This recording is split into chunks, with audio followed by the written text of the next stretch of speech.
घनश्याम इन दोनों के चरणों में मेरो बारंबार प्रणाम, मेरो बारंबार प्रणाम।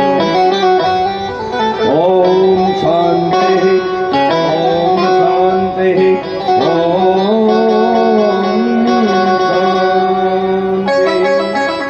परम मंगलमय परमात्मा ईश्वर अकारण करुणा बड़ावत चलू बड़े पीताम्बरधारी श्री बालकृष्ण लाल की बांगमयी प्रतिमूर्ति श्रीमद् भागवत कथा का रसास्वादन करने आप जा रहे हैं। भगवान की अनेक लीलाओं के आपने आनंद लिया, रसास्वादन किया। हमारे प्रभु लाडले लाडले कन्हैया ने कल ब्रज के अंदर इंद्र की पूजा छुड़वा करके गोवर्धननाथ भगवान की पूजा करवाई और सभी ने बड़े भाव के साथ में गिरिराज धरण की पूजा की। बड़ा ही आनंद आया, उत्सव मना। आज भी आपके यहाँ गिरिराज धरण की पूजा हर साल की जाती है। सभी परिवार वाले मिलकर के गिरिराज धरण को मनाते हैं। तो आज भी गिरिराज धरण की पूजा करी आपने। और जब गिरिराज धरण की पूजा हुई तो बड़ा आनंद आया। इससे पूर्व आप आगे कथाओं का रसास्वादन करेंगे। भगवान ने गिरिराज पर्वत को धारण किया, कैसे धारण किया और भगवान गिरिराज धरण का कैसे भोग लगाया, कैसे उन्होंने पाया, किस रूप में आए। और बताते हैं सुखदेव जी राजा परीक्षित से कि भगवान ने जो गोपियों को वरदान दिया, महाराज किया, इसका प्रसंग आएगा। उसके बाद में भगवान वृंदावन से मथुरा जाएंगे। मथुरा में जाकर के कंस का वध करेंगे। कंस का वध करने के बाद में गोविंद भगवान अवंतकापुरी जाएंगे। अवंतकापुरी जाकर के विद्या का अध्ययन करेंगे। उसके बाद में भगवान विद्या अध्ययन करने के बाद में रुक्मिणी मैया पत्र भेजेगी तो भगवान श्री कृष्ण का और रुक्मिणी मैया का विवाह होगा। आज का प्रसंग रुक्मिणी मैया के जगत पिता जगदीश्वर नारायणी देवी भगवती लक्ष्मी के साथ में आज शुभ विवाह होगा। सभी आनंद लेते हुए अपने जीवन को धन बनाए।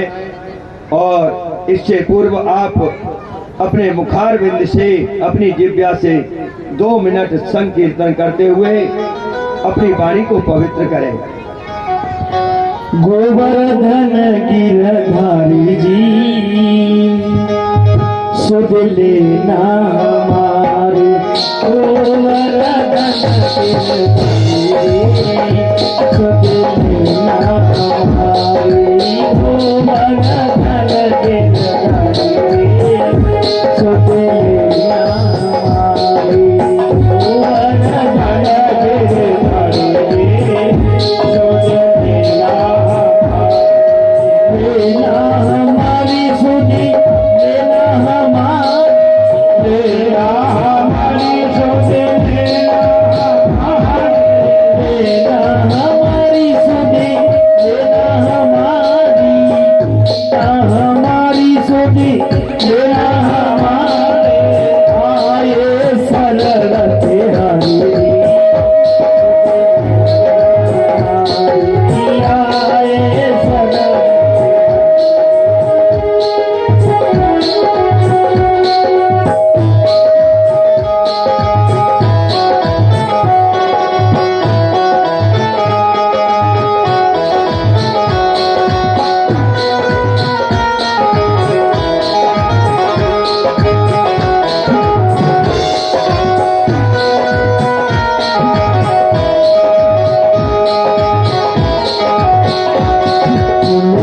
भक्तवत्सल भगवान की, श्यामला मैया की, प्रसिद्धि महाराज की, गुरुदेव भगवान की, भक्तवत्सल भगवान की, जय जय श्री राधे श्याम। कल आपने गिरिराज धरण की पूजा की,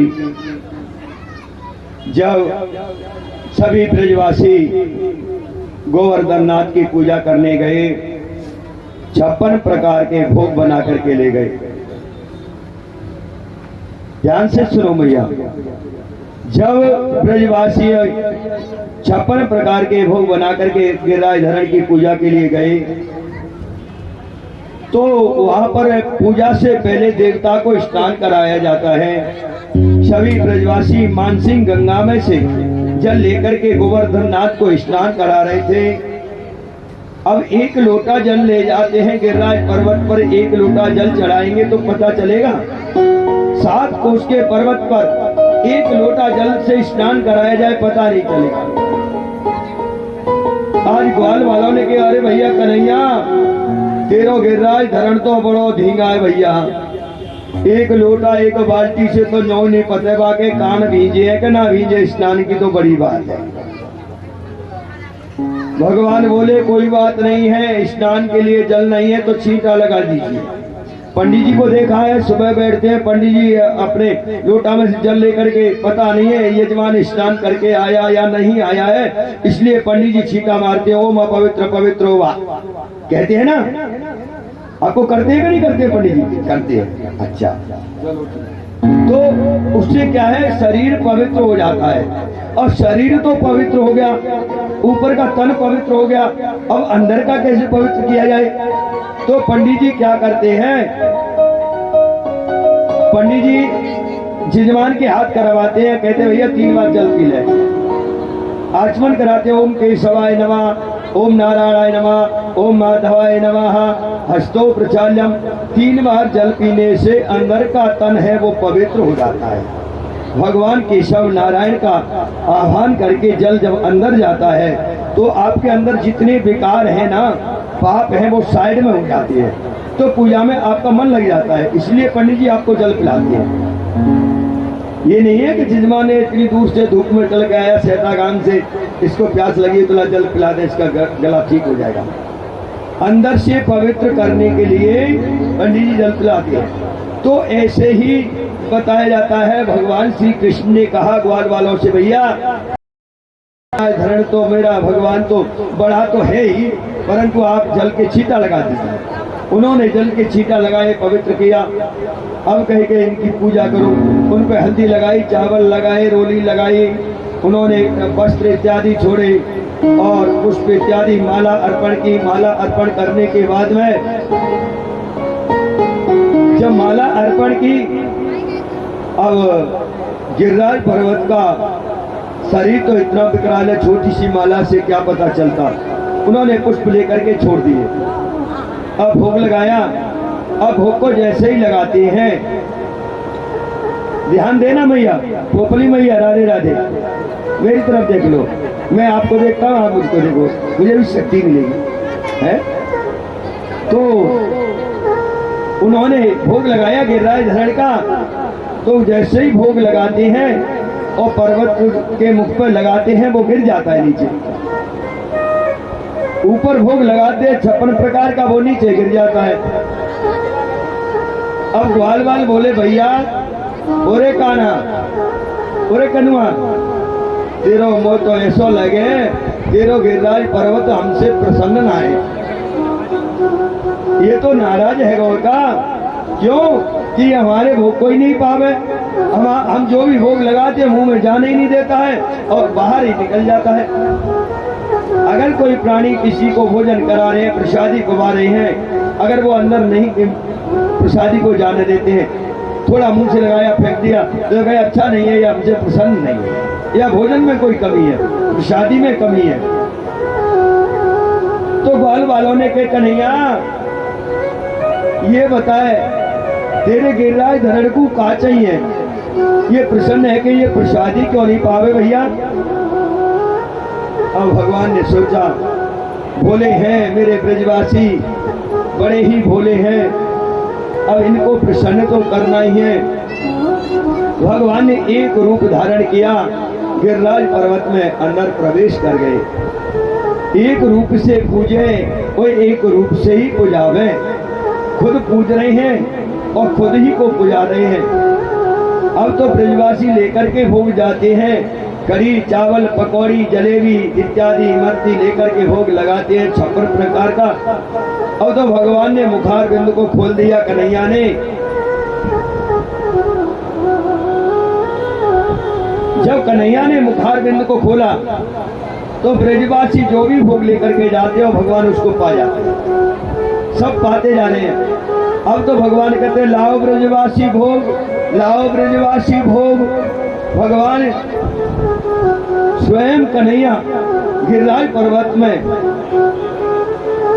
स्थापित हो गए और कहते, लाओ ब्रजवासी भोग, लाओ ब्रजवासी भोग। ब्रजवासी जितना भी भोग बना करके लाए और गिरिराज धरण के भोग लगाते जा रहे हैं और भगवान पाते जा रहे हैं, वो पवाते जा रहे हैं, भगवान पाते जा रहे हैं। एक नन्नो से सका बोलो, क्यों रे काना, क्यों रे कन्हैया, तू मुँह को न्यो बताए, तेरो ये गिरिराज धरण के सालन को भूखो है। भगवान बोले, क्या बात है? अरे भैया न्यो बताए कि हम ले करके जाते हैं और उसको पाता ही जा रहा है, पाता ही जा रहा है, अब मन ही नहीं कर रहा है। इसको कई सालों से खाने के लिए नहीं मिला भैया। भगवान मुस्कुराए, कितने भोले हैं मेरे ब्रजवासी। ग्वाला एक बोला, नन्नो सका मधुमंगल, देख काना बुरा मत मानिए भैया, हम तो जाके ताई कहिए कछु हमारे का प्रसाद छोड़ेगो कि नहीं छोड़ेगो। हम तो सुबह से पूछ रहे, हमारी मैया ने भोग बनाया, 56 प्रकार का भोग बनाया, पूरी बनाई, हलवा बनाई, कचौड़ी बनाई, हमें भी मिलेगो। और तेरो तो गिरिराज धरण सबको पातो ही जा रहे हो, पातो ही जा रहे हो। लाओ ब्रजवासी भोग, जाके ताई कहिए भैया हमारे का कुछ छोड़ेगो कि ना छोड़ेगो। भगवान मुस्कुरा गए, धन्य है ब्रजवासियों, तुम्हारे प्रेम ने ही तो मुझे जीत लिया है। भगवान का इतना अटूट प्रेम है ब्रजवासियों के प्रति। भगवान की आंखों में आंसू आ गए, जोर जोर से जयकारे लगाने लगे, बोला गिरिराज धरण की जय हो। जोर से जैसे ही आवाज लगाई, जयकारा दिया। अब इंद्र को पता चला, इंद्र के दूतों ने जाकर के मंत्रियों ने कहा, महाराज जय हो इंद्रदेव, कहने लगे भाई ये अभी आवाज शोर कहां से हुआ? अरे हुआ क्या हो गया, क्या हो गया? अरे आपकी पूजा छोड़ दी ब्रजवासियों ने और तो गिरिराज धरण की पूजा कर रहे हैं। इंद्र ने जा करके देखा तो ब्रजवासी बड़े धूमधाम से गिरिराज धरण की पूजा कर रहे हैं और कीर्तन गा रहे हैं, नाच रहे हैं, कूद रहे हैं, आनंद ले रहे हैं। जब आप गिरिराज जी की परिक्रमा देने जाते हो तो आपने देखा होगा सब परिक्रमा में नाचते हैं, कूदते हैं। मैं तो गोवर्धन को जाऊं मेरे वीर, नाय माने मेरो मनुआ, है मन नहीं मानता है। तो सभी जोर जोर से जयकारे लगा रहे हैं गिरिराज धरण के नाम का। अब तो इंद्र ने कहा अच्छा ऐसा किया है। इंद्र ने अपनी मेघ मालाओं को आदेश दिया, मेघ मालाओं से कहा जाओ ब्रज के ऊपर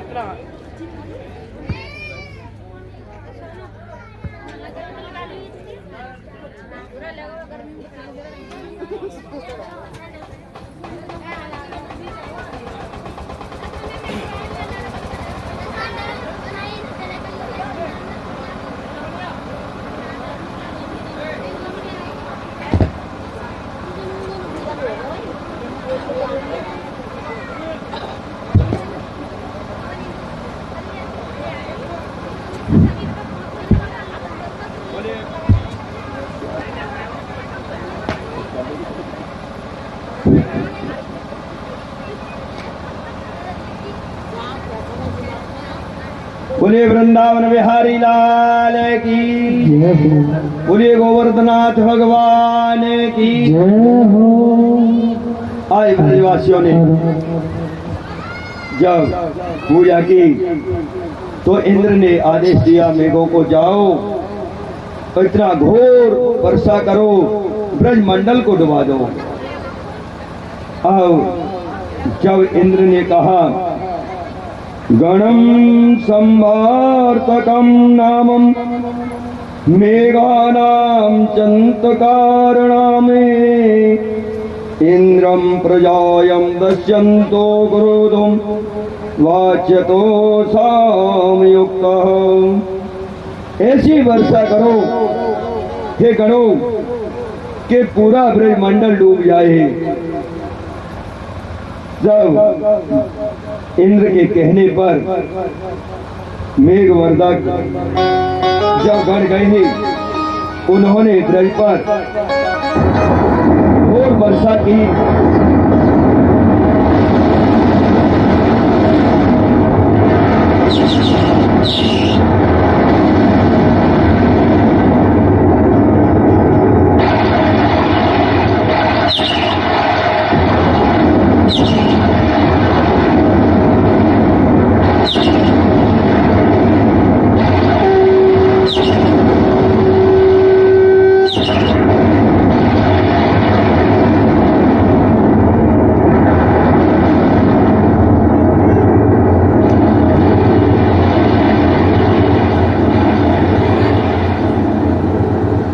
सुखदेव जी कहते हैं राजा परीक्षित इंद्र के कहने पर उनके मेघमालाओं ने इतना घोर अंधकार छा गया, गठाएं छाने लगी, बिजली तड़तड़ करने लगी, फुहारें वर्षा।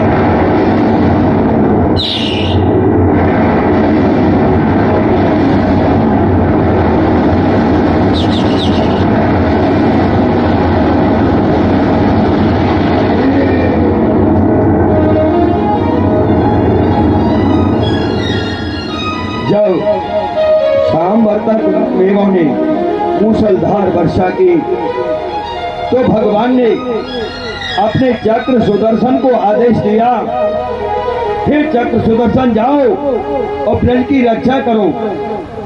भगवान कन्हैया ने आदेश दिया, चक्र सुदर्शन पूरे ब्रज मंडल पर घूमता रहा, जितनी वर्षा हो रही सबको सुखाते रहे, जल को एक बूंद भी जल उन्होंने ब्रज मंडल में नहीं गिरने दिया। इधर भगवान शेषनाग ने देखा कि ये इंद्र ने बड़ा ही कोप किया है, उन्होंने शेष नाग ने अपने शरीर को बढ़ाया, अपने शरीर का इतना वेग कर दिया, 84 कोष के पूरे ब्रह्मंडल को अपनी कौड़री में ले लिया। ऐसे बांध लगाया एक बूंद भी जल ब्रह्मंडल के अंदर नहीं जाए, और अपने फण को फैला करके और गिरिराज पर्वत के ऊपर ब्रह्मंडल के ऊपर कर दिया। इधर सुखदेव जी कहते हैं, हे राजा परीक्षित, जब इंद्र ने वर्षा की, भगवान के चक्र सुदर्शन ने तो जाकर के उस जल को सुखाया, परंतु शास्त्र में बताया जाता है अगस्त मुनि ने जाकर के अपनी ओक लगाई, जितना इंद्र ने वर्षा की सबको ओक लगा करके जल का पान कर गए थे। शास्त्र में भागवत में तो यही लेख दिया गया है। उन्होंने क्यों पान किया गुरुदेव? राजा परीक्षित ने सुखदेव जी से प्रसन्न किया। इतने अथाह जल को अगस्त मुनि कैसे पान कर गए? इसका कारण क्या था? उन्होंने कहा, जब वन से लौट करके राम जी आए, माता जानकी आई, उनका राज्य अभिषेक हुआ, तो माता जानकी ने कहा राघवेंद्र से, हे प्रभु, हमारी कुछ इच्छा है, हम कुछ शादी पवाना चाहते हैं, उनका निमंत्रण करके आइए। तो राम जी ने अपने भाइयों से कहा, भाइयों ने मंत्रियों से कहा, वो ब्राह्मणों का निमंत्रण करके आए। ब्राह्मणों ने आते हैं, माता जानकी रसोई बनाती हैं। ऐसे ब्राह्मण थे, 2-2 पूरी खा करके बंद हो जाते थे। मैया 4 बजे से तैयारी करती है, ब्राह्मण आ रहे होंगे, उनको मैं भोजन कराऊंगी, उनको तृप्त करूंगी। पता नहीं मैंने जीवन में कोई दान पुण्य नहीं कर पाया है। जिसने जीवन में दान पुण्य नहीं किया है, ध्यान से सुनो, राधे, जीवन में कभी दान पुण्य नहीं किया है। आपने सोने का दान किया, सोना मिलेगा, चांदी का दान किया, चांदी मिलेगी, वस्त्र दान किया, वस्त्र मिलेंगे, फल दान किया, फल मिलेंगे, ताम्र दान किया, ताम्र मिलेंगे आपको, भूमि दान किया, भूमि मिलेगी, गौ दान करेंगे, गौ मिलेंगे आपको, महल दान करेंगे, महल मिलेंगे। आपने अन्न दान किया तो अन्न आपको अवश्य मिलेगा। एक बुढ़िया व्रत करती थी, अनेक प्रकार के दान करती थी, पर बुढ़िया ने अपने जीवन में कभी भी अन्न का दान नहीं किया था। मरने पे बुढ़िया गई, स्वर्ग में पहुंची, उसको सारे सुख प्रदान हुए, पर खाने के लिए अन्न नहीं मिला। तो बुढ़िया ने कहा, मैं क्या खाऊं? भगवान ने अपनी झोली में से लेकर के बुढ़िया को एक ईंट प्रदान कर दी, ले इसको खा ले। बुढ़िया बोली, ये कैसे खाऊंगी? ध्यान है, एक दिन तुमने एकादशी का व्रत किया, द्वादशी का पारायण था, जब मैं संत वेश धारण करके गया तुम्हारे पास में, मैंने विचार में कहा, मैया मुझे बड़ी जोर की भूख लग रही है, कुछ खाने के ताई दे दो। तो आपने झिझरा करके गुस्सा में एक ईंट, बड़ी 3 ईंट का टुकड़ा मेरी झोली में डाल दिया, ले बाबा इसको खा लेना। तुमने जीवन पर्यंत कभी अन्न का दान नहीं किया। जिन्होंने अपने हाथों से जो दान किए हैं, जिस चीज का दान किया है, वो ही प्रदान होता है। हस्तम पवित्रम यद पुण्यदानम, मुखम पवित्रम यद राम नामम, हृदय पवित्रम यद ब्रह्म ज्ञानम, चरणम पवित्रम यद तीर्थयात्रम। जिन्होंने अपने हाथों से पुण्य दान नहीं किया, उनका शरीर, उनके हाथ पवित्र नहीं होते हैं। जिन्होंने अपनी जिह्वा से भगवान का कीर्तन नहीं किया, भजन नहीं किया, उनकी जिह्वा पवित्र नहीं होती है। जिन्होंने ब्रह्म की प्राप्ति नहीं की, हृदय पवित्रम यद ब्रह्म ज्ञानम, हृदय पवित्र कब होता है? जब ब्रह्म का ज्ञान होता है। ब्रह्म का ज्ञान कब होता है? ब्रह्म का ज्ञान जब होता है, उनको कोई गुरु मिलता है। अगर जीवन में गुरु नहीं बनाया है उस प्राणी का जीवन अधूरा माना जाता है। दत्तात्रेय महाराज ने 24 गुरु बनाए थे। ये कथा आगे आगे हम आपको विस्तार से समझाएंगे। और चाहे वो ब्रह्मा के समान क्यों नहीं हो, गुरु के बिना भव सागर से पार नहीं होता है। आज सुखदेव जी कहते राजा परीक्षित, तो माता जानकी इन्हें सोचा मैं भी अपने हाथों से बना करके रसोई और मैं भी प्रसाद पवाऊं। जैसे हमारे कल एक भक्त के मन में आई, मिट्टू जी के में, नहीं गुरुजी आज तो आप हमारे घर चलेंगे, मैं अपने हाथों से परोसूंगा। मैंने एक भी दिन आपको भोजन नहीं कराया, यहाँ आप भोजन कर रहे हैं, कर तो नहीं कर रहे हैं। नहीं ये नहीं चलेगा। मैंने क्यों भाई, क्या बात है, ये भी तो तुम्हारा। नहीं मैं अपने घर ले जाऊंगा, अपने हाथ से बिठा करके आपको प्रसादी पवाऊंगा, जब तक रहेंगे मैं सेवा करूंगा। उनका भाव जग गया, भाव कितना प्रबल हुआ। घर ले गए, बड़ी सेवा की शाम को। सभी ब्राह्मणों ने आत्मों से आशीर्वाद प्रदान किया। सभी ब्राह्मणों ने बाद में बड़ी चर्चा की, बड़ा आशीर्वाद दिया। देखो कितने धर्मात्माएं, ये लड़का ऐसा वीआईपी लगता है, ये किसकी सेवा करेगा, फिर कितनी सेवा की। यही तो ब्राह्मणों का आशीर्वाद मिलता है। यही आशीर्वाद से सब कुछ प्रदान होता है। साधु संत ब्राह्मणों का, माता पिता का, आत्मा का, अंदर का आशीर्वाद प्रदान हो गया तो जीवन में तुमने सब कुछ प्राप्त कर लिया। आज माता जानकी ने इसीलिए जब कम भोजन करते थे ब्राह्मण, माता जानकी संतुष्ट नहीं होती। राम जी से बोली, प्रभु आप ब्राह्मणों को नौका तो करके आते हैं, ब्राह्मण प्रसादी पाने आते हैं, परंतु मुझे संतुष्टि नहीं होती है। मैं इतनी रसोई बनाती हूँ, तस्मई बनाती हूँ, तस्मई माने खीर, ब्राह्मण 2 चम्मच पा करके गए नहीं, मेरी आत्मा तृप्त नहीं है तो कुछ भी तृप्त नहीं है। जब तक भोजन कराने वाला तृप्त नहीं है और भोजन करने वाला तृप्त नहीं है, वो कार्य अधूरा माना जाता है। भोजन कराने वाला भी मन से प्रसादी पवाता है किसी को, ये नहीं सोचे पूरी लोगे क्या, और उसके मन में है पूरी ले लूं, पर वो इस भाव से पूछ रहा लेगे क्या, कहाँ लगा दिया, तो शर्म के मन करे और नहीं ले। अधूरा भोजन, अर्ध भोजन वर्ग गाय, दोनों धनी नरक को जाए। आधा भोजन कराने वाला और आधा भोजन करने वाला दोनों प्राणी नरक के गामी होते हैं। आज माता जानकी को संतुष्टि नहीं हुई, उन्होंने कही ऐसे ऋषि का, ऐसे ब्राह्मण का निमंत्रण करो, मैं उसको प्रसादी पवाऊं, अपने हाथों से बना करके मैं संतुष्ट हो जाऊं। राम जी को अगस्त मुनि मिल गए, अगस्त मुनि का निमंत्रण किया। जब सीता मैया ने रसोई बनाई तो अगस्त मुनि जितनी प्रसादी बनाई मैया ने सबको पा गए। लाओ लाओ मैया प्रसादी, लाओ मैया प्रसादी कहते रहे, रसोई में कुछ भी नहीं बचा। तो मैया घबरा गई, जानकी अब क्या होगा, मेरी लाज कैसे बचेगी। हनुमान जी का ध्यान किया, अरे हनुमान जी, अरे हनुमत लाल आप ही आओ। कवन सो काज कठिन जग माही, जो नहीं होए तात तुम सब पाई। प्रभु ये ऐसा कोई कार्य नहीं है कि तुम पूर्ण नहीं कर पाए, आप आइए। हनुमान जी मैया की पुकार को सुन करके दौड़ करके आ गए। माँ ये क्या अनुमति है,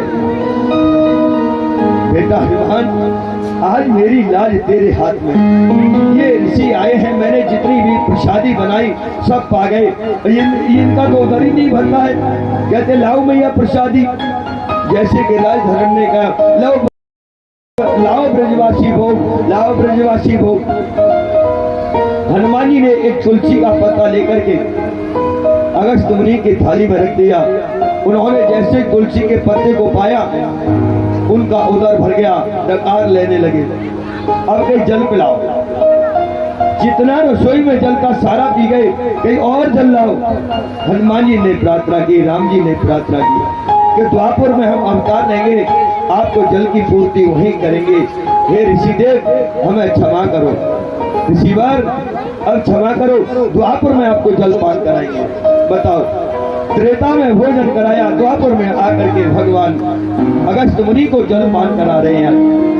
जब इंद्र ने वर्षा की, इसीलिए अगस्त मुनि आकर के ओक लगा गए और जितना जल गिरा नीचे सब पान कर गए।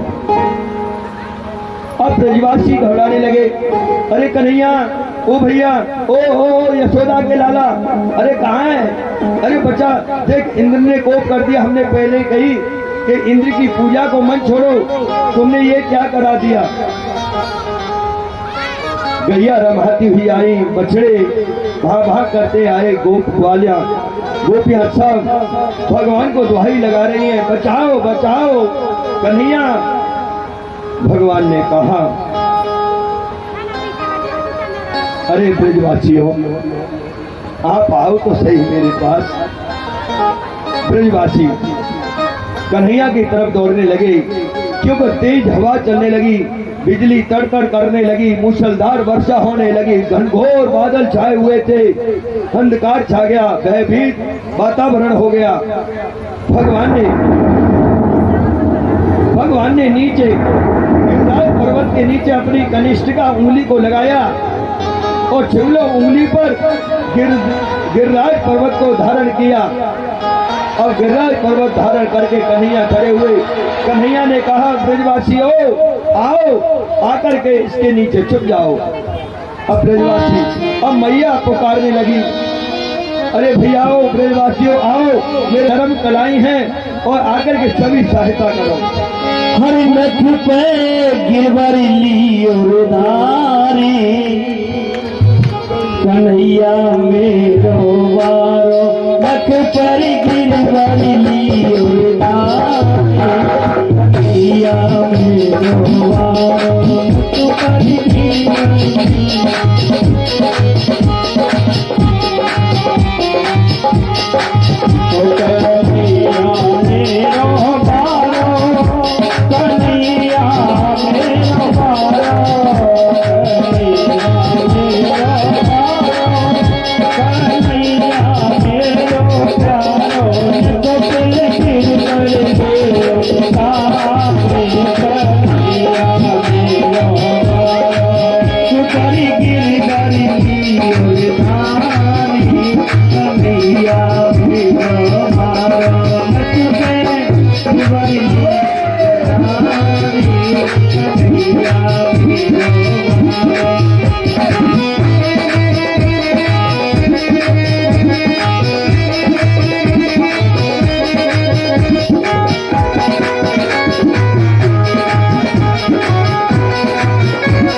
कलैया लाला के नरम कलैया कहीं गोरख न जाए जाती पैया लाला के नरम कलैया कहीं गोरख न जाए जाती पैया लाला के नरम कलैया कहीं गोरख न जाए जाती पैया कैसे खेले ये किलो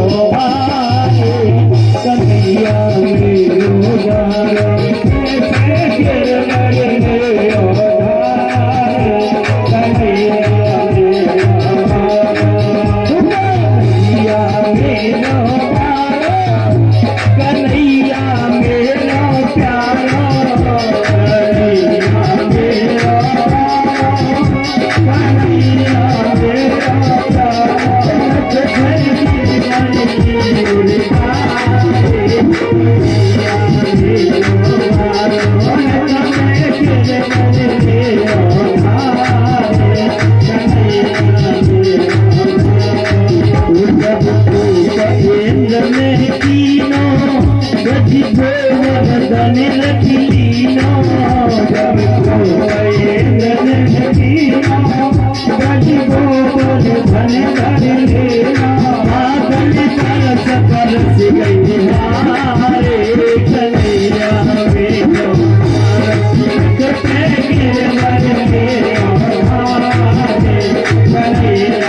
कन्हैया मेरो प्यारा कन्हैया मेरो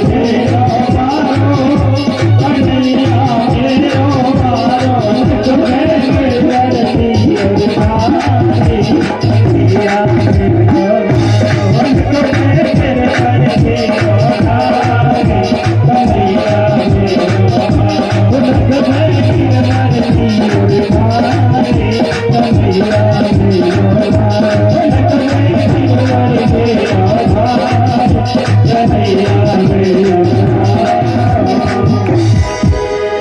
मेरो गिरिराज भगवान की बाके बिहारी लाल की भक्तवत्सल भगवान की जय जय श्री भैया आज का एक एकादशी है का द्वादशी है शायद सब आके आए होंगे चकाचक मेरे भक्तवत्सल भगवान की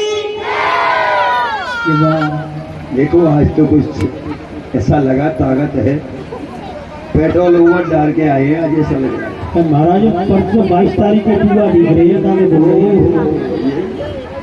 जाओ। आज मैया ने कहा अरे ब्रजवासियों भैया सब थोड़ा थोड़ा सहारा दो, मेरे लाला तो 12 हो छोट हो है, बाकी नरम कलाइए हैं मुड़ जाएंगी, भैया सब सहारा दो।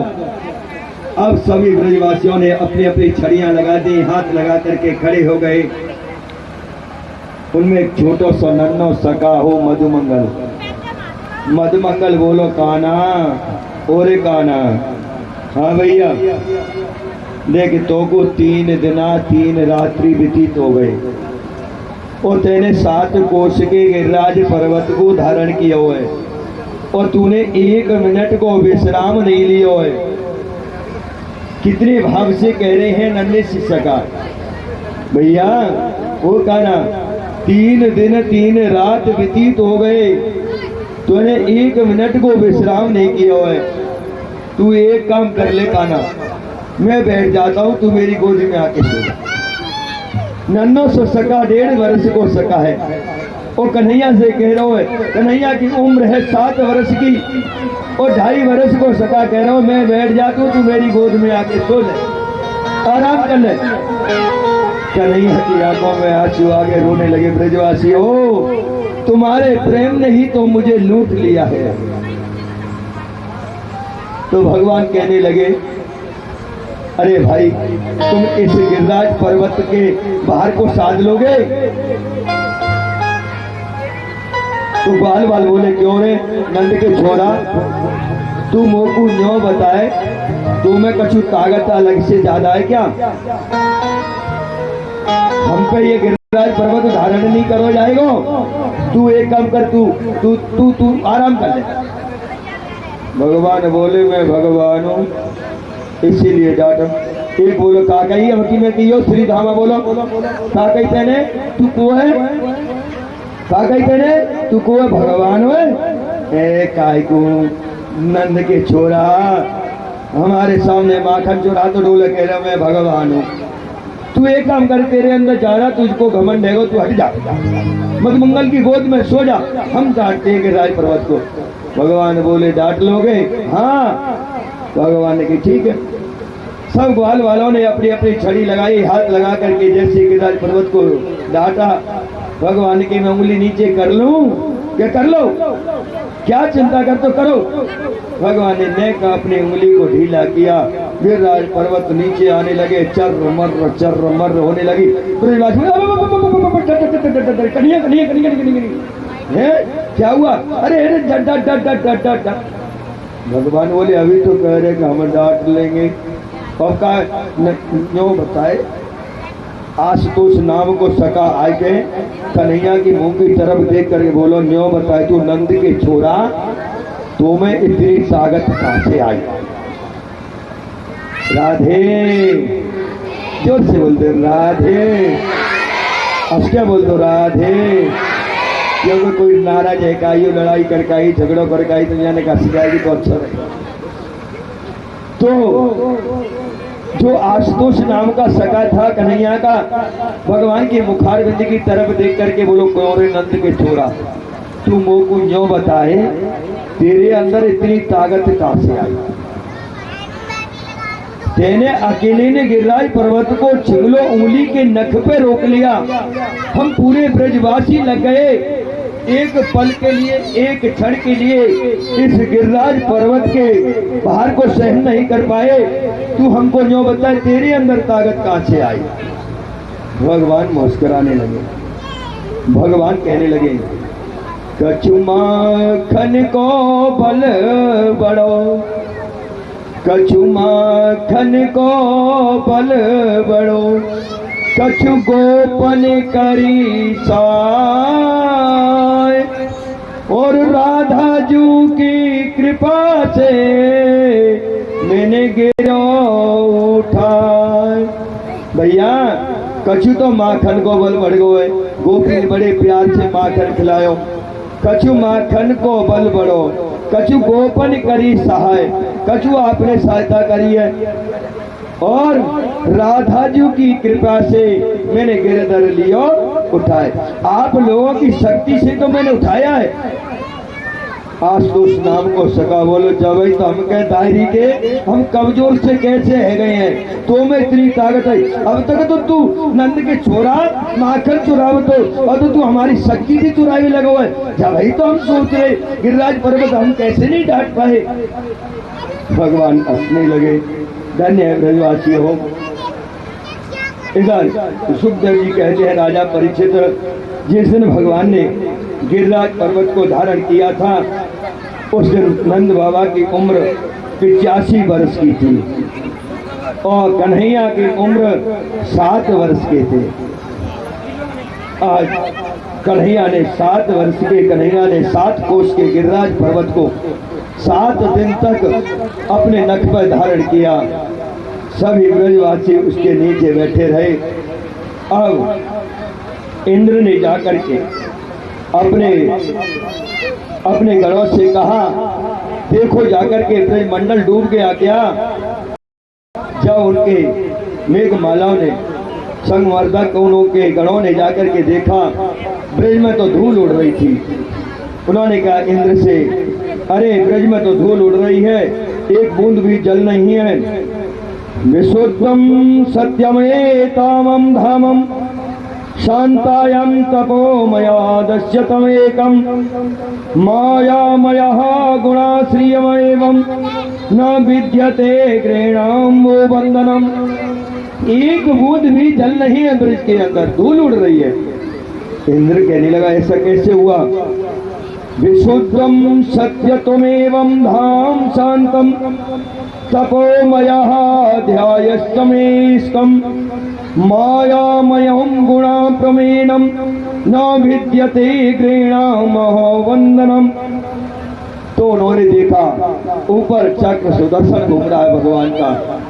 इधर इंद्र ने देखा भगवान शेष नाग अवतार बलराम जी 84 कोष की को घेर करके अपने शरीर का वेग बढ़ा करके बैठे हुए हैं।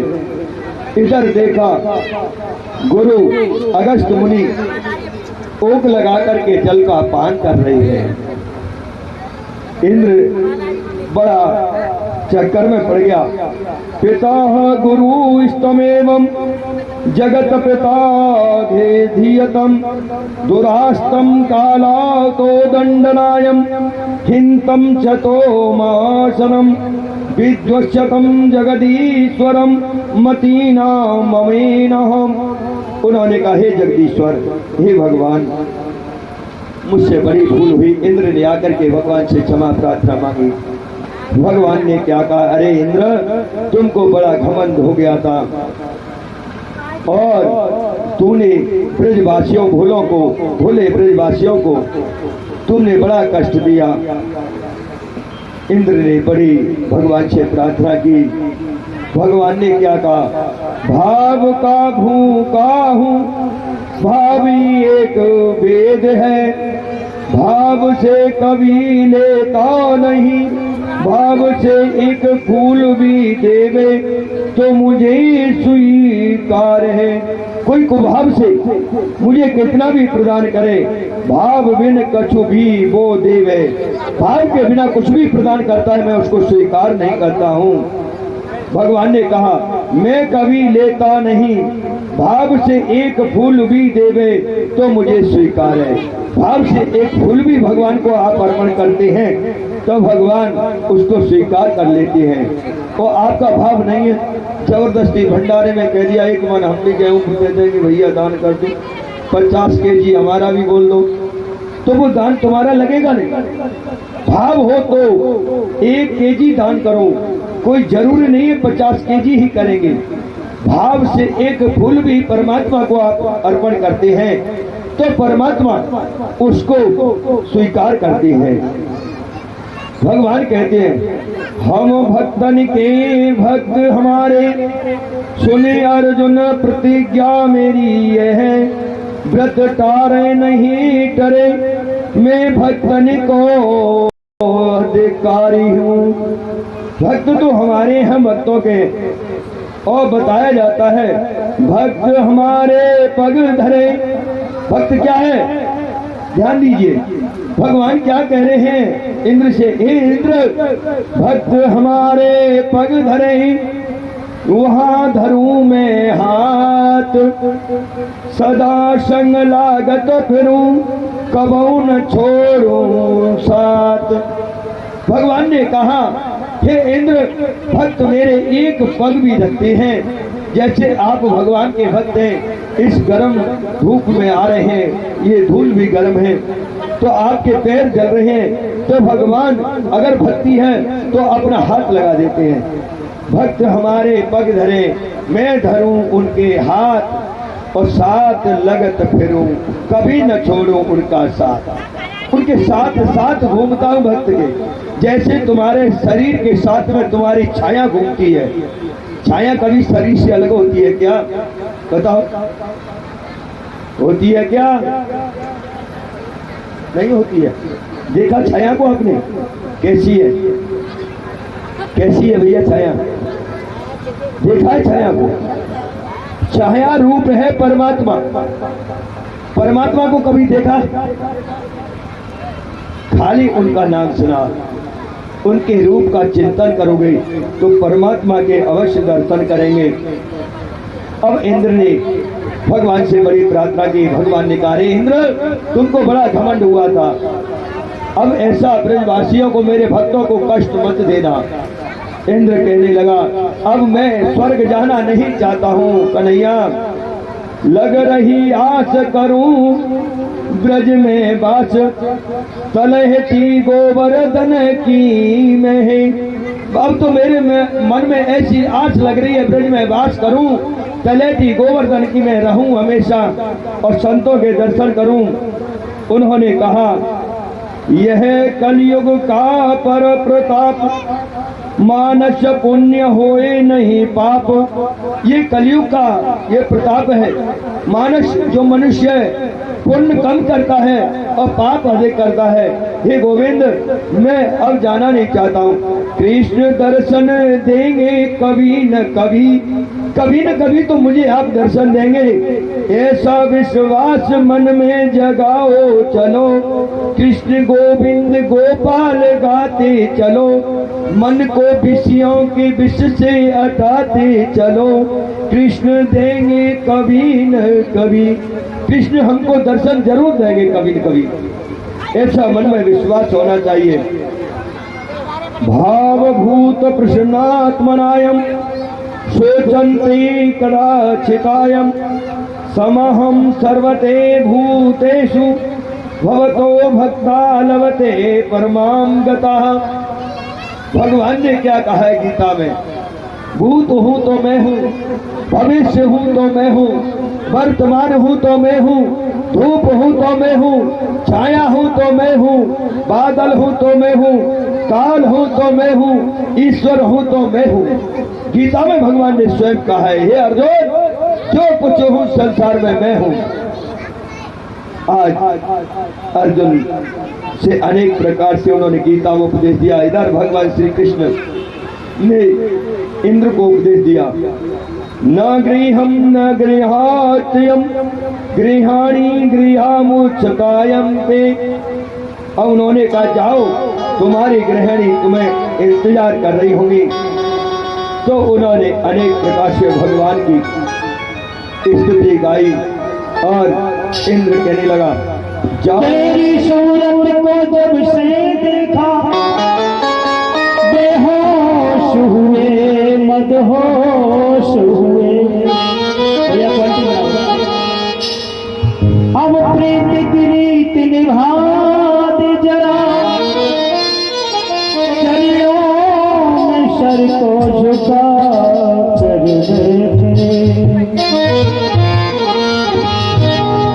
दिल में बसा हुआ है मेरे प्यार आपका, दिल में बसा हुआ है, दिल में बसा हुआ है, दिल में बसा हुआ है मेरे प्यार आपका, दिल में बसा हुआ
दिल में बसा हुआ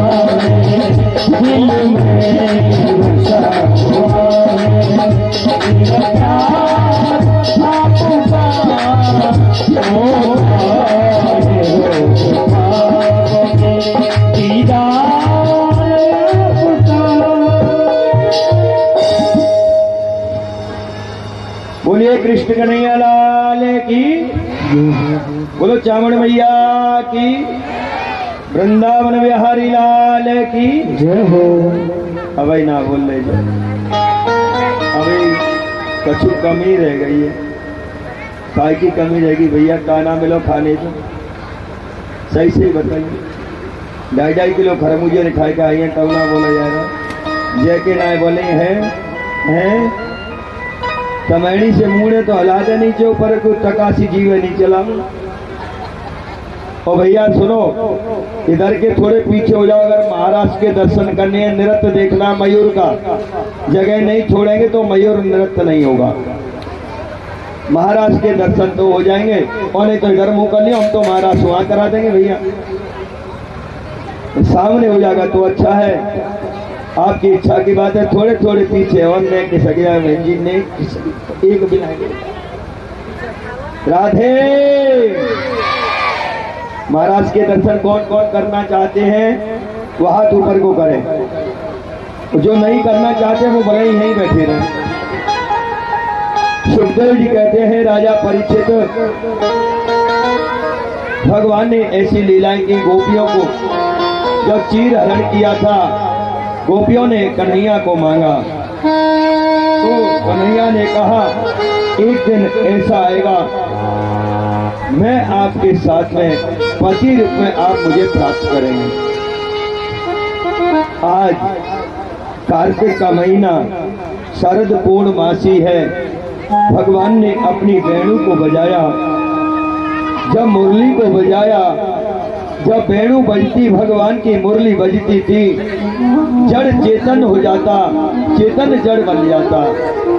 सूखी लकड़ियों से जल टपकना प्रारंभ हो जाता। गाय चारा चरती, घास खाती, मुंह में घास लगी रह जाती। गाय कहती है और बजाओ ना कन्हैया, और बजाओ ना। गाय के बछड़े अपनी माँ का दूध पान करते, स्तन मुंह में लगा रह जाता, मुंह खुला रहता। भगवान को टकट की लगा करके निहारते, हे मुरलीधर, हे गोपाल, हे कन्हैया और बजाओ ना।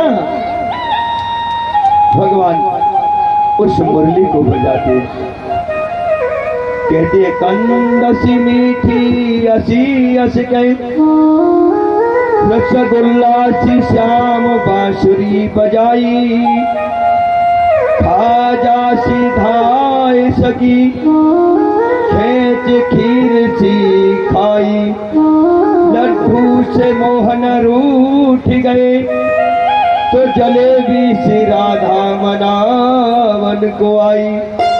जब लड्डू से गोपाल, हमारे कन्हैया कैसे हैं, उनका नाम रख दिया लड्डू गोपाल। लड्डू से मोहन रूठ गए। जब भगवान बंसी बजाते तो रसगुल्ला से श्याम बांसुरी बजाई, रस टपकता था। वृक्ष अपने तन को हिला करके पुष्पों की वर्षा करते, कन्हैया और बजाओ ना।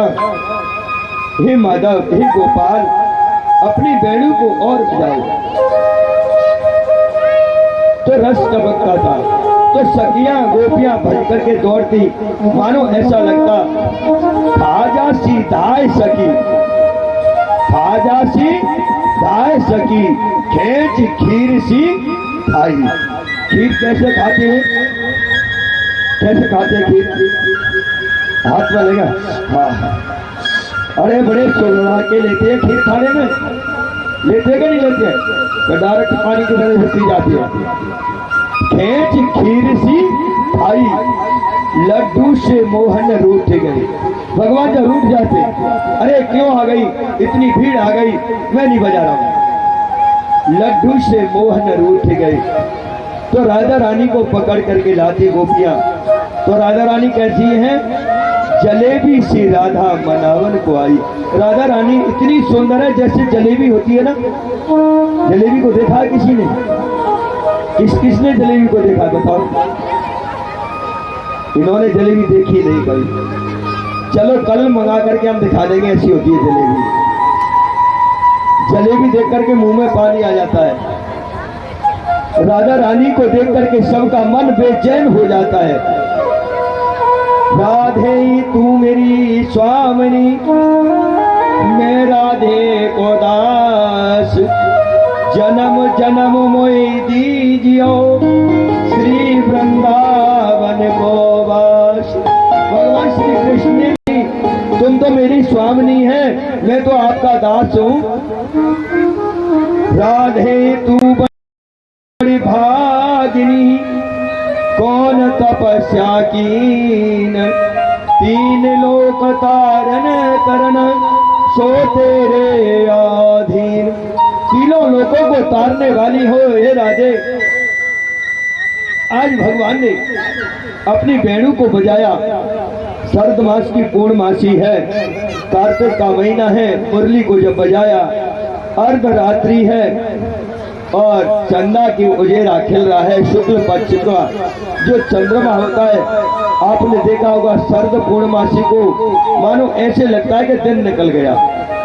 देखा है ना, शरद पूर्णमासी के दर्शन किए चंद्रमा के। जब हम छोटे से थे तो हम टेसुरा खेलने जाते थे। हाथ में टेसुरा ले जाते और मोमबत्ती रख के ले जाते, माचिस ले जाते, जिसे घर में जाते जब जला लेते, उसको ऊपर निकले फिर बुझा लेते। और झेंजी देखती उसके ऊपर घुमाते, भाई टेसू की दुल्हन बन गई। और जो माता बहन हमें नाज नहीं डालती, थैला लटका रहता था, घर वाले लटका देते थे। जो नहीं डालती तो हम पहले गोखुर पीट के ले आते। बहुत शरारती करती थी बच्चे गाँव में। और जो नहीं डालते उसके घर में गोखुर फेंक के आते और उनके पैरों में चुभते थे। जब टेसू खेल के 5 दिन के बाद में पूर्णमासी आती है, टेसू को सिराने जाते तो नाच बेच करके घर पे पंजीरी बनती थी। पंजीरी बना करके और टेसू का भोग लगा करके, टेसू हमारे बड़े कमल के फूल, हमारी जेंजी है ब्याह ले गई। गाते कि नहीं गाते? आज भी वो गीत हमें थोड़ा सा याद है, बहुत गीत याद है टेसू के। तो मुंह में पंजीरी भर करके क्या कहते लाला, तू कह दे क्या फूफा। तो वो ही शरद पूर्णमासी है। आज भगवान ने बांसुरी को बजाया और गोपियां दौड़ पड़ी। कोई गोपी अपने बच्चे को दूध पिला रही, उसने अपने तन को नहीं ढका, स्तन को नहीं ढका, बच्चे को छोड़ करके एक स्तन उभरा हुआ चली गई। कोई गोपी श्रृंगार कर रही थी, एक आंख में काजल लगा है, एक में नहीं लगा, दौड़ पड़ी। उस मुरली की धुनी को सुन करके एक गोपी ने ब्लाउज पेटीकोट पहना है, अभी साड़ी नहीं पहनी है, ब्लाउज पेटीकोट से दौड़ पड़ी। एक गोपी खाना बना रही, प्रसादी बना रही, हाथ में करपट्टिका लगी हुई है, ऐसे करती हुई चली गई करपट्टिका को लेकर। एक गोपी तो चूल्हे में जल डाल करके ही भाग गई। भगवान ने देखा ये गोपियां आ रही हैं। भगवान ने कृष्णम वितु परमं कांतम न तु हम ब्रह्मात्मनम मुनीनम गुणः प्रमेयं परमात्मनायं गुणामादि कथयतम। भगवान परमात्मा कृष्ण ने देखा, गोपियों को देख करके पहले उनका स्वागत किया। सुस्वागतोऽयं महाभागम प्रियं किंकरा वाणिम्बं ब्रजस्थानामेवं कंचितायं व्रतो नामं कारणः। पहले स्वागत किया, आओ आपका स्वागत है। पहले किसी का घर में स्वागत करे, फिर उससे कहते काय को आयो, क्यों आयो, किसने बुलाया, तो उसको बुरा लगेगा कि नहीं लगेगा? पहले तो बुलाया, आओ भैया, स्वागत किया, बैठो जल पिया, फिर कह रहे काय को आए तू, कोने कहते थे, बिगड़ बताए चला आया। अब भगवान ने कहा स्वागते दे महाभागम। अब भगवान कहते हैं गोपियों, अर्धरात्रि को घोर जंगल में होकर के आप अकेली चली आई, आपको भय नहीं लगा क्या? और आपके पति देव क्या सोचेंगे कि हमको छोड़ करके और जाने किस पति के पास में, किस पुरुष के पास चली गई। रजोनाए सायं घोर रूपिणीनम घोराश्वतम निशम प्राप्तियातम ब्रजेनेनम स्तनम स्त्री स्त्रियम सौभाग्यम। घोर इस रात्रि में आप जंगल में होकर के अकेली आ गई गोपियां। दुष्टम बनायम कोहो सुमितम राकेशम रजा रजितम। अरे तुम्हें कोई दुष्ट मिल जाता इस घोर रात्रि में तो क्या होता। हे गोपियों, तुम क्यों आई, किसने बुलाया। सत्य जेयम सर्वा विद्याय तमेवम पाठ्यम मूलायम सत्यमेव। सत्य कहते हो कन्हैया, कोई बात बनाना सीखे तो आपसे सीखे एक भी शब्द। हे मुरलीधर, जो कुछ भी सीखे तो आपसे सीखे। तो उन्होंने कहा क्यों आई, हमने तो आपको ही पति मान लिया है। तो उन्होंने कहा आपका पति घर पे है, आप पति को छोड़ के आ गए, ये मुझे बिल्कुल भी ठीक नहीं लगा। कन्हैया बोले ऐसी रात्रि में पराये पुरुष के पास जाना अच्छी बात नहीं है। गोपियों, तुमने ये अच्छा नहीं किया। गोपी बोली एक बात बताओ कन्हैया, आपने कहा था क्या पराये पुरुष के पास में, ये जो संसार के पति है वो कैसे है। एक पति किसी का परदेश गया है कन्हैया, उसकी पत्नी बड़ी पतिव्रता नारी है। जब तक वो अपने पति के मुखारविंद को दर्शन नहीं कर लेती है, चरण स्पर्श नहीं कर लेती है, उनकी पूजा नहीं कर लेती है, जब तक वो पतिव्रता नारी भोजन पान नहीं करती है, कोई कार्य नहीं करती है, श्रृंगार भी कर करके अपने पति को दिखाती है, देखो मैं कैसी लग रही हूँ। अब पति है नहीं, पति परदेश गया है, वो पतिव्रता नारी कन्हैया क्या करे। भगवान ने कहा गोपियों, अगर उसका पति परदेश चला गया है तो उसका व्रत, उसका नियम पूर्ण करने के लिए उसका फोटो होगा, उस फोटो को रख करके पूजा कर सकती है। ठीक है कन्हैया, ये पति धर्म पूर्ण हो जाएगा। पर एक बात बताओ कन्हैया, जब उसका पति आ जाता है परदेश से लौट करके, बाहर खड़ा हुआ है पति और पत्नी उस समय उस फोटो की पूजा कर रही है, अपने पति के फोटो की, और पति बाहर से आवाज दे रहा है खिड़की खोलो, गेट खोलो। उस पतिव्रता नारी को, हे कन्हैया, उस फोटो की पूजा को छोड़ करके, उसको त्याग करके गेट खोलने जाना चाहिए दौड़ करके कि नहीं जाना चाहिए। भगवान कहने लगे गोपियों, जब असली पति आ गया तो नकली पति की पूजा क्यों करें। अरे असली पति बाहर खड़ा है, आवाज मार रहा है, तो फोटो की पूजा की क्या आवश्यकता है। कन्हैया, तुम्हारे मुखारविंद से न्याय हो गया, हमारे असली पति तो आप हैं। ये संसार के जो पति है वो नकली है। पता नहीं है कितने क्षण तक हमारा साथ देंगे, कितने क्षण तक नहीं देंगे, कब हमको छोड़ के चले जाए। गोपियां कहती है ऐसे बर को क्या करूं। ए कन्हैया, ध्यान देना क्या कह रही है गोपियां। ऐसे बर को क्या करूं जो जन्मे और मर जाए। ऐसे बर को क्या करूं, वो जन्म लेता है और मर जाता है। तो ब्रज बरियो गोपाल जी, जासो चूड़ो अमर है जाए। हे गोपाल जी, बर बरियो गोपाल जी, जासो चूड़ो अमर है जाए। गोपाल जी को बर बरो, कन्हैया को पति मानो। तुम ही तो जगत के पिता हो, तुम ही जगत के पति हो, तुम ही सर्वस्व हो। तो हम उस नकली पति के पास कैसे रह सकते हैं कन्हैया। भगवान ने कहा ठीक कहती हो गोपियों, मेरा तो गिरधर गोपाल दूसरो ना कोई। ठीक कन्हैया, मीरा ने क्या कहा था, मेरा तो गिरधर गोपाल दूसरो ना कोई ही, जाके सिर मोर मुकट मोरो पति सो होई। इसके ऊपर मोर का मुकट लगा हुआ है, वो ही मेरा पति है। उन्होंने अनेक प्रकार से समझा रही हैं। असंतम जलम सिंचतम सींचतम प्रेमम नेतम मोहियम, अवम तो वेला प्रलेयागाम्यम अमृतम फलय होम्यम। अरे बताइए, एक हाथ में अमृत है, अमृत का प्याला है, एक हाथ में विष का प्याला है। एक कन्हैया बताओ, अमृत का प्याला पीना चाहिए कि विष का प्याला पीना चाहिए। भगवान कहने लगे गोपियों, अमृत को पान करना चाहिए।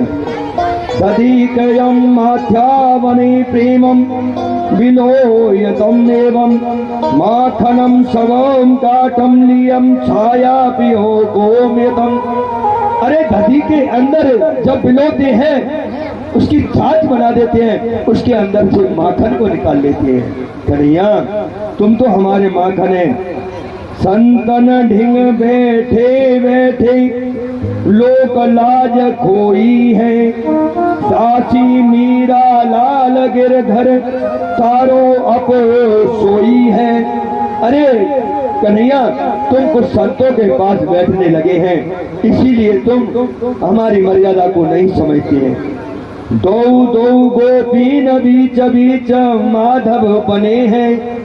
आज एक गोपी के बीच में दो दो माधव कन्हैया ने रूप धारण कर लिया। इधर जब पार्वती महाराज को आने लगी तो भगवान शंकर बोले, पार्वती से कहाँ जा रही हो देवी? आज तो बड़ा श्रृंगार कर रही हो। तो मैया पार्वती बोली, आज हम जा रहे हैं वृंदावन। अब वृंदावन कौन कौन जाना चाहता है? श्रृंगार करना पड़ेगा, देख लो, होठों पे लाली लगानी पड़ेगी, आंखों में सुरवा लगाना पड़ेगा, हाथों में चूड़ियां पहननी पड़ेगी, घूंघट मारना पड़ेगा। और शंकर भगवान भी तो ऐसा करेंगे, तुम्हें करने में काहे की शर्म लग रही? नीचे को गर्दन कर ली। हाँ वैसे ब्याह की बात करेंगे तो पापा जयराम में का दूल्हा देखिए तो अपने स्कार लगा के सुनेंगे।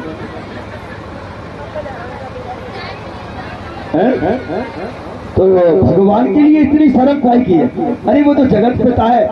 आज शंकर भगवान ने शर्म नहीं की। शंकर भगवान कहने लगे, अरे पार्वती कहाँ जा रही है सज करके, ये तो बताओ। पार्वती ने कहा, वृंदावन जा रहे हैं। क्यों जा रहे हैं? क्या महाराज है आज? कन्हैया महाराज करेंगे, उसमें जाएंगे। शंकर जी बोले, हम भी चलेंगे। अरे आप नहीं जा सकते, वहाँ पुरुषों का काम नहीं, वहाँ तो नारी नारी है, पुरुष एक सिर्फ कन्हैया है। अच्छा नारी जाती है? कहाँ नारी जाएंगे, तो हम भी नारी बन जाएंगे। कैसे बन जाओगे? हमें साड़ी पहनाओ, हमें चूड़ी पहनाओ, हमें बिछुआ पहनाओ, हमारे होठों पे लाली लगाओ, सुरमा लगाओ और तो पायल पहनाओ, छम छम करते हम भी जाएंगे। मैया पार्वती बोली, देख 15 फुट को बाबा का करो, हमें दुल्हन बना दो। इतनी बड़ी दाढ़ी झटाए रखी है। नहीं नहीं, लंबो से घूंघट मार लेंगे, कोई नहीं पहचान पाएगा। हम घूंघट नहीं खोलेंगे, पहचान लिया तो वहाँ बहुत सुंदरी ब्रज नारी है कि नहीं पहचानेंगे। आज मैया पार्वती ने शंकर भगवान को भी एक गोपी बनाया और शंकर भगवान लंबा सा घूंघट करके चलने लगे। जैसे ही ललिता सखी ने देखा, ओहो, ललिता सखी ने ओहो कितनी सुंदर बहुआ है एक ब्रज में, पहचान गई। अब वहां पर जैसे भगवान ने किसी ने देख लिया, भगवान ने अपना घूंघट आगे को खींच लिया। आगे को जैसे खींचा, पीछे से जटा दिख गई। पार्वती बोले, पीछे से जटा दिख रही है। भगवान ने पीछे से खींचा, आगे से दाढ़ी दिख गई। हम तो गोपियों को पता लग गया तो भोलेनाथ है। आज जब ब्रज में जा रहे हैं तो कन्हैया ने कहा, मैया और मैया गोपियों से कहे, गोपी हम तो भाव लगे, पिछासी लगे, बताओ भावनी की कमी है, जितनी छाट लो गोपी, कितनी गोपी है, जो भी तुम्हें अच्छी लगे उसको ले लो। नहीं हम तो लंबी लंबी भाव लेंगे। तो लंबी लंबी ये सब लंबी, अनिल सबसे लंबी भाई लगे। भगवान को पता चला गया मेरे इष्ट देव आए हैं भोलेनाथ। लंबी बहू लगे, कैसी होनी चाहिए? दाढ़ी वाली लगे। अरे कहीं दाढ़ी वाली बहू हो गए? नहीं नहीं, जटा वाली। अरे जटा वाली कहीं बहू हो गए? नहीं, जटा वाली बहू लेंगे और दाढ़ी वाली लेंगे। भगवान ने सोचा कन्हैया को हमारी दाढ़ी दी गई है, तो उन्होंने अपनी साड़ी के पल्लू को आगे खींचा तो पीछे जटा दी गई। भगवान बोले जटा वाली लगे। भगवान बोले कि जटा दी गई, तो पीछे को खींचा, दाढ़ी दी गई। अब तो जब ब्रज गोपियों ने महाराज करने की तैयारी की, बाबा भोलेनाथ वहां पर गए महाराष्ट्र में। आज भी अगर आप वृंदावन जाते हैं, प्रत्यक्ष में प्रमाण है। जो हम कथा कहते हैं व्यासपीठ से, हमने पहले भी कहा था, जो भी कथा कहेंगे इस भागवत के अंदर जो भी लिखा है वही कहेंगे। फालतू का एक शब्द भी कोई अपने पेन से लेकर के पर्ची हमारे पास ला सकता है। पंडित जी यहाँ शास्त्र में कहा लिखा उसका प्रमाण दिया जाए। फालतू की बातें नहीं जानते हैं। तो भगवान भोलेनाथ गए। तो आज वृंदावन में आप भी जाते हैं, गोपीश्वर भगवान का मंदिर बना हुआ है। गोपीश्वर के नाम से जहां आप जाओगे रंग जी के मंदिर के पास से और गोपीश्वर भगवान के मंदिर के दर्शन करेंगे। आज भी भगवान भोलेनाथ, आधा शरीर गोपी का, आधा शरीर भगवान भोलेनाथ का है। माता पार्वती बाहर बैठी हुई हैं और इशारा करती हैं अब तो चलो कैलाश पर्वत। बाबा मना करते हैं नहीं जाना, यही रहना है वृंदावन में।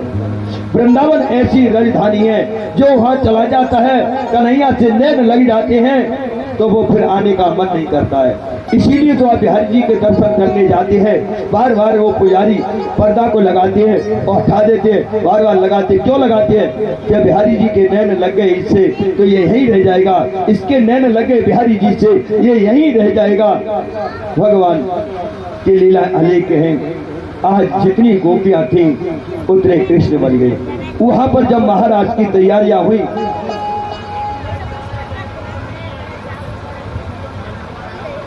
मिनट आ गया भैया, माइक नहीं बजेगा क्या? थोड़ा बहुत हो जाए ना मनोरंजन। श्याम, क्या नाम है इसका? अच्छा राधे, कोई बात नहीं, कथा होगा। हाँ ठीक ठीक। बोलिए वृंदावन बिहारी लाल की जय हो, बोलिए शंकर भगवान की जय हो। आज भगवान जितनी गोपियां थी एक एक गोपी के साथ में दो दो कृष्ण बनकर के नृत्य करने लगे। जब भगवान नृत्य कर रहे थे तो गोपियों को थोड़ा सा अहंकार हो गया। गोपियों को थोड़ा सा अहंकार हुआ और गोपियां कहने लगी कृष्ण हमारे बिना नहीं रह सकते हैं। और भगवान अहंकार को रहने नहीं देते हैं। भगवान ने देखा गोपियों के कंधे पे रख कर के कंधा राज कर रहे हैं, वहां पर कामदेव आ गए। और कामदेव ने देख करके कहा, भगवान बोले तुम क्यों आए? कि हम भी आए अपने बाण चलाने के लिए। भगवान ने वो कहा, अरे कामदेव जी, जब आपको जला करके हमने वस्तु किया उसको भूल गए?